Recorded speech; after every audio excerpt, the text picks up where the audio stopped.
Movie के starting scene में हम कुछ फ्रेंड्स को देखते हैं जो कि पार्टी कर रहे थे और वो लोग काफी खुश होते हैं। उन फ्रेंड्स में एक लड़का जिसका नाम टुन होता है वो एक फोटोग्राफर था और उसके साथ उसकी फ्रेंड जिसका नाम जेन था और वो भी फोटोग्राफी की स्टूडेंट थी। वहीं पर ही उनके बाकी फ्रेंड्स भी होते हैं जो टुन की शादी और उसके कॉलेज टाइम की बातें कर रहे होते। इसके बाद हम टुन और जेन को कार में देखते हैं और वो दोनों शराब के नशे में होते हैं और कार को जेन ड्राइव कर रही थी और तभी अचानक से कार ड्राइव करते हुए जेन एक लड़की को देख नहीं पाती और वो उसे टक्कर मार देती है और वो लड़की इंजर्ड होकर सड़क पर ही गिर जाती है। अब जेन उस लड़की की हेल्प करने के लिए बाहर जाने लगती है, लेकिन टुन जो कि बहुत ज्यादा डर जाता है और वो उसे बाहर जाने से मना कर देता है, ये सोचते हुए कि कहीं वो किसी बड़ी मुसीबत में ना फंस जाए, और वो उस लड़की को ऐसे ही इंजर्ड छोड़कर वहाँ से भाग जाते। इसके बाद वो उस एक्सीडेंट को लेकर काफी परेशान थे और यहाँ पर एक अजीब बात ये थी कि किसी भी हॉस्पिटल या फिर पुलिस स्टेशन में कोई भी एक्सीडेंट या मिसिंग की कोई भी रिपोर्ट नहीं थी। जेन एक फंक्शन पर कुछ पिक्चर्स को क्लिक करता है और जब वो उन पिक्चर्स को देखता है तब उसे उन पिक्चर्स में अजीब सा व्हाइट कलर का शेडो और किसी लड़की का फेस नजर आता है और इस बात को कंफर्म करने के लिए वो ओरिजिनल और नेगेटिव दोनों पिक्चर्स में देखता है। एक सीनियर फोटोग्राफर भी इन पिक्चर्स को देखता है और वो चेक करता है कि ये क्या मैटर है। तब वो देखता है कि सारी नेगेटिव फोटोज में भी वो व्हाइट शेडो और वो फेस है। इस बात को लेकर टुन और जेन दोनों काफी परेशान हो जाते हैं क्योंकि ये कोई नॉर्मल बात नहीं थी। और एक दिन जेन जब घर में अकेली होती है तब उसे घर में किसी की प्रेजेंस का एहसास होता है। जेन को पिक्चर डेवलप करने वाले रूम में एक लड़की दिखाई देती है जो आहिस्ता आहिस्ता वॉश बेसिन से बाहर आ रही थी। उसे देखकर जेन बुरी तरह डर जाती है, लेकिन तभी वो फौरन होश में आ जाती है। इसके अलावा टुन को भी जेन के रूप में कोई लड़की दिखाई देती है जो असल में जेन नहीं थी बल्कि वो किसी का गोस्ट था। अब जेन जब इन सारी पिक्चर्स को देखती है तब वो फौरन समझ जाती है कि ये उसी लड़की का गोस्ट है जो उस रात एक्सीडेंट में मारी गई। और एक अजीब बात ये होती है कि उस एक्सीडेंट के बाद से ही टुन को अपने नेक में बहुत ज्यादा पेन हो रही थी, लेकिन उसे रीजन नहीं पता था कि आखिर ऐसा क्यों हो रहा है। तब टुन डॉक्टर को चेक करवाता है और साथ में अपना वेट भी करवाता है। और यहाँ पर काफी शॉक कर देने वाली बात ये होती है कि टुन का वेट उसके ओरिजिनल वेट से डबल आ रहा था, जो कि टुन और उस नर्स को सोचने पर मजबूर कर देता है। अब सुपर नेचुरल चीजों को जहन में रखते हुए जेन एक ऐसी शॉप पर जाती है जहाँ पर घोंसले मैगजीन्स बनते थे। वहाँ जाकर इन्हें पता चलता है कि इन मैगजीन्स में मोस्टली पिक्चर्स जो छपी होती हैं वो फेक होती हैं, क्योंकि कस्टमर्स को इस तरह की मैगजीन्स पढ़ने में काफी इंटरेस्ट था। वहीं पर मैगजीन्स का ऑनर उन्हें एक एल्बम दिखाता है और वो बताता है कि इस एल्बम में जितने भी पिक्चर्स हैं वो सब रियल हैं। यानी यहाँ पर इस बात को माना जा रहा था कि सुपर नेचुरल एग्जिस्ट करता है। वो बताता है कि ये सॉल्स किसी खास मकसद के लिए पिक्चर्स में आती हैं और हमेशा के लिए इसमें कैप्चर हो जाती हैं, और उन पिक्चर्स में नजर आने वाली चेंजिंग जेन की पिक्चर से मैच होती थी। इन पिक्चर्स के रियल होने की वो एक और वजह बताता है कि इन पिक्चर्स को एक खास किस्म के कैमरे से कैप्चर किया गया है और वो एक ऐसा कैमरा है जिसकी पिक्चर्स को एडिट नहीं किया जा सकता। फिर अगले दिन टुन का एक फ्रेंड उसके घर पर आता है जो कि काफी ज्यादा डरा हुआ होता है और वो टुन से कुछ पिक्चर्स और उस लड़की के बारे में पूछ रहा होता है। उसकी बातें सुनकर टुन काफी ज्यादा नर्वस हो जाता है कि आखिर वो ये सब कैसे जानता है। जेन उन सब पिक्चर्स को काफी डिटेल से देखती है और उस कॉलेज में जाती है जहाँ पर टुन पढ़ता था, और वहाँ एक लैब में जाकर वो उसी खास किस्म के कैमरा से पिक्चर कैप्चर करती है और उस पिक्चर में वही लड़की जिसका उस रात एक्सीडेंट हुआ था उसकी सॉल नजर आती है, जिसे देखकर जेन काफी डर जाती है और तभी उसे वहाँ पर किसी की प्रेजेंस का एहसास होता है। वो वहाँ से भागने लगती है तो तभी एक पिक्चर नीचे गिर जाती है। पास जाकर वो चेक करती है तो वो एक लड़की की पिक्चर होती है। उस लड़की के बारे में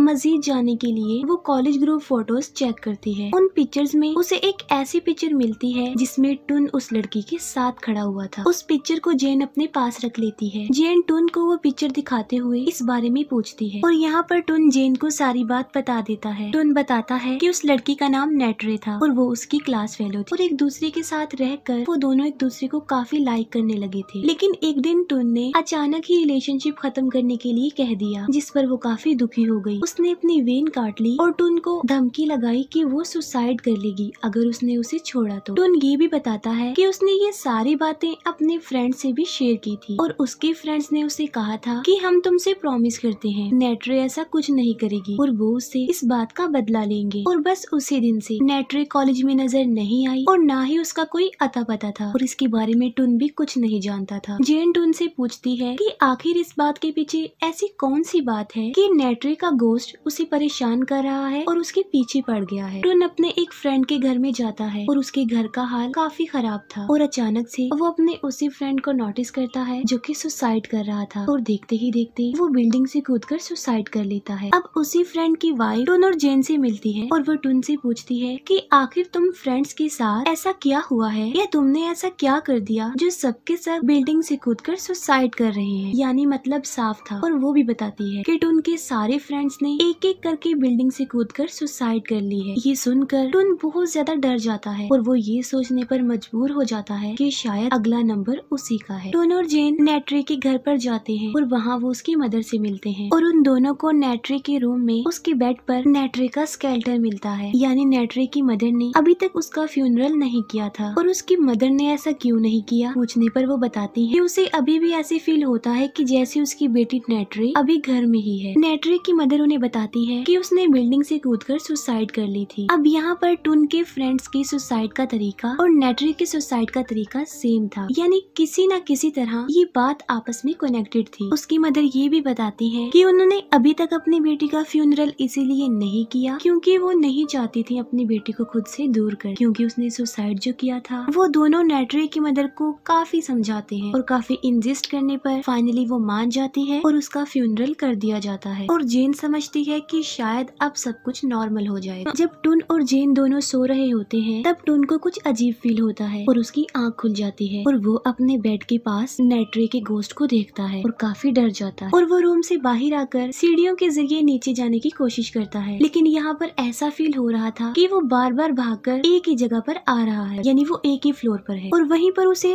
जेन खड़ी हुई मिलती है और वो अपनी कटी हुई वेन्स दिखाकर कहती है कि इतना प्यार करने के बावजूद भी उसने उसे कैसे छोड़ दिया। और तभी अचानक से जेन नेट्री में तब्दील हो जाती है। तब टुन जान बचाने के लिए विंडो से बाहर निकलने की कोशिश करता है, लेकिन वहाँ पर भी नेट्री का गोस्ट आ जाता है और टुन को डराने की कोशिश करता है। टुन इतना ज्यादा डर जाता है कि वो नीचे गिर जाता है। नेक्स्ट मॉर्निंग टुन की आंख एक हॉस्पिटल में खुलती है और वो वापस अपने सिटी में आ जाते हैं। जेन उसी सीनियर फोटोग्राफर के पास जाकर कुछ पिक्चर्स डेवलप करवाती है और उन पिक्चर्स को सीक्वेंस से रखकर वो सबको देखती है। तब देखने पर उसे पता चलता है कि नेट्री का गोस्ट आहिस्ता आहिस्ता करके बुक शेल्फ के पास जा रहा है। अब उसी साइड पर जाकर जेन को कुछ पिक्चर्स की नेगेटिव मिल जाती है और जब वो एक पिक्चर को डेवलप करती है तब एक बहुत बड़ा सीक्रेट रिवील होता है। असल में बात ये थी कि उसी लैब में जहाँ पर जेन गई थी वहाँ पर टुन के फ्रेंड्स ने नेट्री को सेक्सुअली अब्यूज किया था। अब ऐसा उन लोगों ने इसलिए किया था क्योंकि नेट्री टुन को धमकी लगा रही थी कि वो सुसाइड कर लेगी और उसने ये बात अपने दोस्तों को भी बता दी। तो तब उन्होंने नेट्री से बदला लेने के लिए ये सब डिसाइड किया। और जब नेट्री के साथ ऐसा हुआ उस वक्त वहाँ पर टुन भी था जो अपनी आंखों से वो सब कुछ देख रहा था, लेकिन वो उसकी कोई भी हेल्प नहीं करता बल्कि उल्टा अपनी जान बचाने के लिए और उसे उस बात का बदला देने के लिए नेट्री की उस वक्त की पिक्चर्स को